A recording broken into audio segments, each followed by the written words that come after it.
बलरामपुर जिला के सनावल थाना क्षेत्र के ग्राम पंचायत इंद्रावतीपुर में देर संझा झुंझाट में एक नवजात लड़का के मिलेले सनसनी फैल गई। पैदा होत ही लड़का ला फेंक दिए गए रही से मानवता ला शर्मसार कर दे वाले एक घटना ले इलाका के लोगन बहुत गुस्सा में हैं।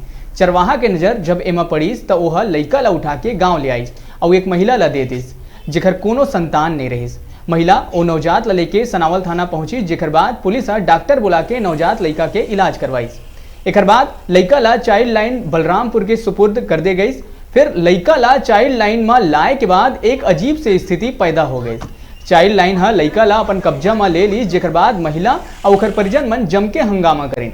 कानून के हवाला देके लाइन अंबिकापुर मातृ छाया के देख रेख में लड़का ला भेज दे है।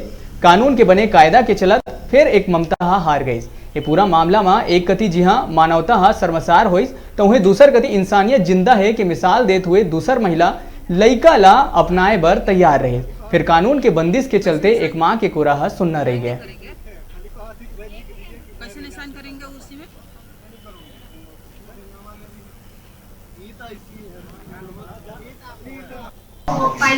हाँ। उसके बाद वो हमको दे दिया।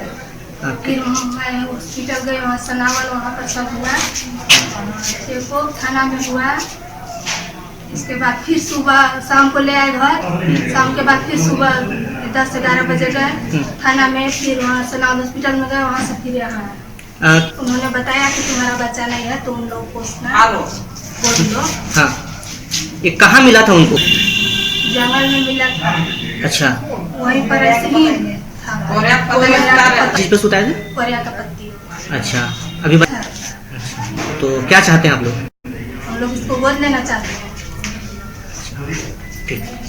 25 तारीख को इंद्रावतीपुर जंगल के पास वहाँ के ग्रामीणों के द्वारा चाइल्ड लाइन वार्ड नगर को ये सूचना मिली कि एक लावारिस हाल में बालक वहाँ मौजूद है। उसके बाद चाइल्ड लाइन के माध्यम से आज समिति के में प्रस्तुत किया गया, जिसको आज हम लोगों के द्वारा यानी CWC के द्वारा मातृ छाया अंबिकापुर में संरक्षित किया जाएगा। जैसे 2015 के तहत एक प्रक्रिया है और सबसे पहले बालक को दत्तक में प्राप्त करने के लिए कारा और सारा हमारे यहाँ 2 वेबसाइट है, उसमें रजिस्टर्ड करना होता है। एक प्रक्रिया के माध्यम से ही किसी को बच्चा दिया जा सकता है। पहले मौखिक रूप से दिया जाता था, अब मौखिक रूप से नहीं बल्कि एक विधिवत रूप से कानूनी रूप से दिया जाता है, ताकि भविष्य में बच्चे के हक में हो।